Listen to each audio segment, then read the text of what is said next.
Fue así como la procuradora Margarita Cabello, el expresidente Iván Duque y las huestes parlamentarias de Álvaro Uribe crearon un monstruo de 1.200 cargos. Ahora somos un país pobre al que le roban rico. Muy bien, esto se llama Platos Rotos y doctora, tiene cosas que ver con los órganos de control, acerca de los cuales le preguntaré un poco más tarde. Se llama Platos Rotos y dice: la semana que termina regaló al ex candidato presidencial Rodolfo Hernández una noticia buena y una mala. La buena: el Consejo de Estado ordenó a la Procuraduría General de la Nación que devuelva o no cobre al esperpéntico personaje una suma correspondiente a la suspensión de su cargo decretada por resolución en el 2020 tras la vulgar agresión de Hernández a un empleado municipal. Ocurre que, según algunos juristas y la Comisión Interamericana de Derechos Humanos, la Procuraduría no puede sancionar a funcionarios de elección popular.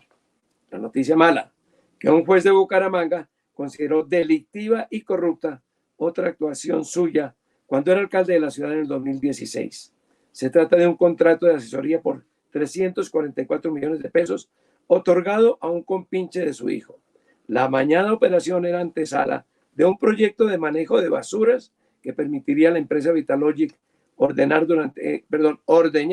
durante 3 décadas los dineros municipales. No me sorprende la sentencia contra Hernández. Durante la campaña presidencial se distinguió por su ordinariez, sus mentiras y su soberbia de ricachón, lo que no fue óbice para que recibiera el apoyo de conocidos líderes que uno consideraba rectos y sensatos y que hoy se esconden abochornados. Lo que me llamaba la atención no era tanto la magnitud de las cifras, como el descaro y la impudicia con que actuaban los beneficiados. La anulación del proceso por agresión a un funcionario y sus consecuencias económicas llevó a que Bucaramanga perdiera 95 millones de pesos. Suma que no parece colosal, es lo que vale un carro. Pero un patrullero de la policía que gana 2.104.000 pesos al mes debe trabajar 3 años y medio para reunirla. Ni hablar, en cambio, de los 70.000 millones que se perdieron en el pozo podrido de los centros poblados. El presidente de Ecopetrol, que gana el salario estatal y las gabelas más elevadas del país, unos 150 millones mensuales, seguramente más, tendría que trabajar 38 años para cubrir el hueco de los centros poblados, pobrecito.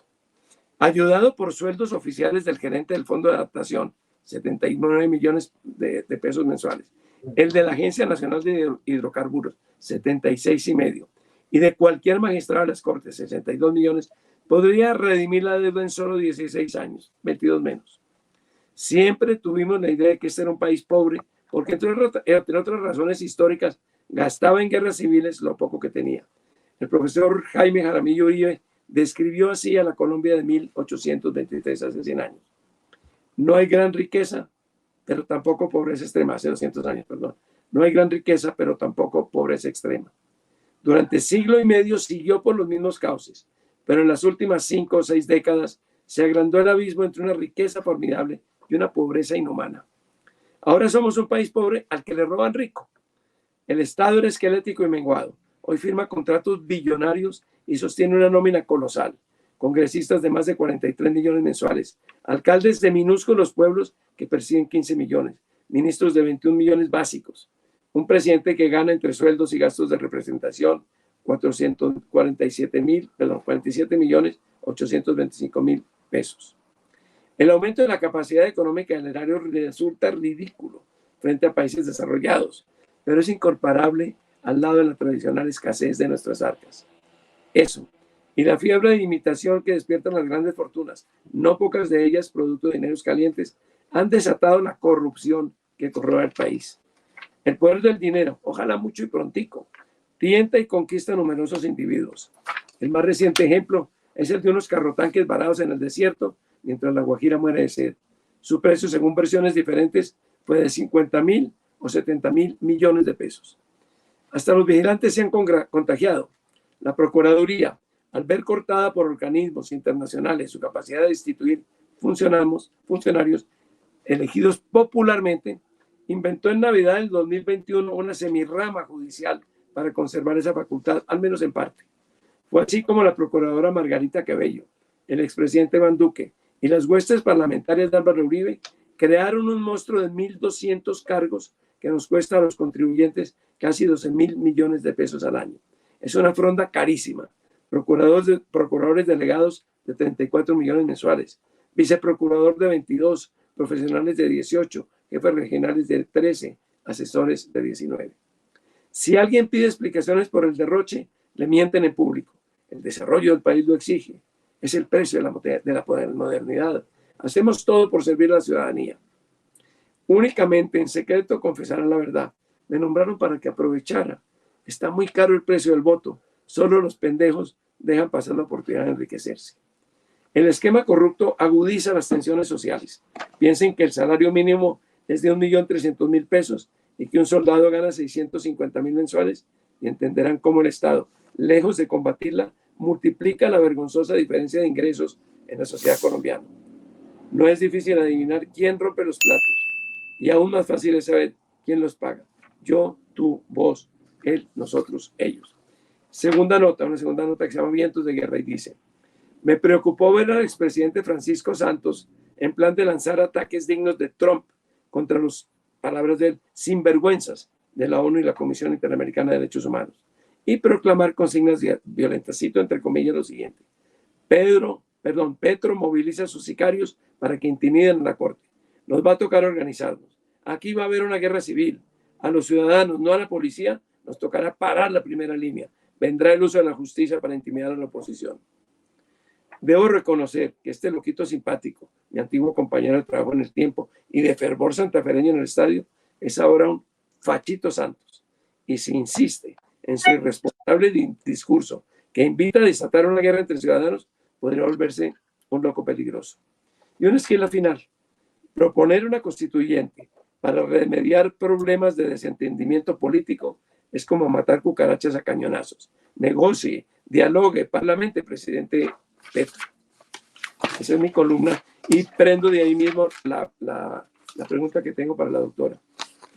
Los dos entes básicos, hay muchos más, pero los dos entes básicos en que confía la ciudadanía o el que tiene depositada su fe son la Procuraduría y la Fiscalía. La Fiscalía ha sido contaminada desde hace rato, pero especialmente en la última parte, el último fiscal Barbosa, por la política. Y ahora vemos cómo la Procuraduría también. La Procuraduría apenas montó un monstruo que nos cuesta millones y sin embargo no garantiza que no vayan a ser sancionados aquellos que comulgan con las ideas de la Procuraduría. ¿Usted cree que esto muestra un Estado que necesita renovarse, que casi que necesitaría sacudir la Procuraduría y sacudir la Fiscalía, o se puede arreglar? Yo te contestaría que esto es un problema estructural. Esto es un problema estructural en tanto y en cuanto, digamos, las instituciones no estén hechas para que el país funcione y que camine. Yo pongo este ejemplo simplemente por mostrarlo y puedes hacer tú más que nadie y ustedes más que nadie la verificación. Todas las entidades han sido saqueadas, todas las entidades del país han sido saqueadas en multimillonarias cifras. Y esto lleva a una pregunta. Si no hubieran sido saqueadas, los impuestos no hubieran subido, la salud estaría funcionando, los niños de La Guajira no se estarían muriendo, tendrían agua en La Guajira, tendríamos posibilidad de mirar cómo se soluciona el tema de la vejez, que no tienen medios para subsistir. Podríamos arreglar algunas cargas y por eso yo creo que esa persona que me quiere tanto dice, usted es muy ingenua, podríamos, pero realmente a nadie le interesa, o a muy pocos, perdón, no, también corrijo, a muy pocos les interesa mirar eso. Y a muy pocos les interesa mirar eso porque el punto es, ¿qué pasó con todas las defraudaciones, peculados, robos que hubo del 2010 o del 2015 para atrás? ¿Dónde están las condenas? ¿Dónde está la recuperación? ¿Dónde están los elementos que puedan decir se hicieron? Miren, la Fiscalía tiene gente que se ha sacrificado por la Fiscalía mucho tiempo y hay que reconocerles la labor que han hecho. Hay fiscales de más de 15, 20 años que entre otras no han pasado de ser fiscales seccionales o fiscales locales, pero que le han dado al país decisiones muy importantes. También hay fiscales de tribunal y fiscales de la Corte. Yo no quiero con esto macartizar a las instituciones. La Procuraduría también ha ayudado en temas de derechos humanos muchísimo. La Procuraduría se discute si sirve o no sirve en materia penal, eso es otra discusión. Pero lo que yo quiero decir es un aparato que está hecho como un elefante. ¿Qué pasa con todas las instituciones en el fondo y con el resultado de esas instituciones? Quizás aquí no es un tema de acertar o desacertar en el culpable a mí no me gusta mirar los culpables, me gusta mirar las causas y las soluciones. Y la solución es que un Estado que es ineficiente como Estado, que no sirve para un país como el nuestro, que hoy en día tiene el crimen organizado en el 70% más de los departamentos, que tiene 31 departamentos cooptados por todos los grupos armados organizados al margen de la ley, que la sociedad tiene que volver a sufrir las extorsiones, los secuestros. ¿Qué está pasando? Y entonces la pregunta es, que esas instituciones no tienen una necesidad de empezar a mirar qué es lo que está pasando y qué es lo que necesita el país.